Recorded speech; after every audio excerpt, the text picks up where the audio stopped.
फिर इसको आप इंस्टाग्राम पे डाल देना।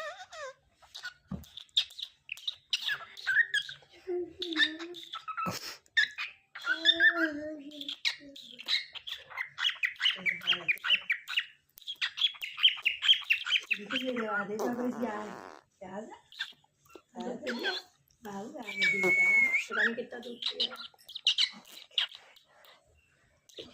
तो आपके गोद में बैठे हो।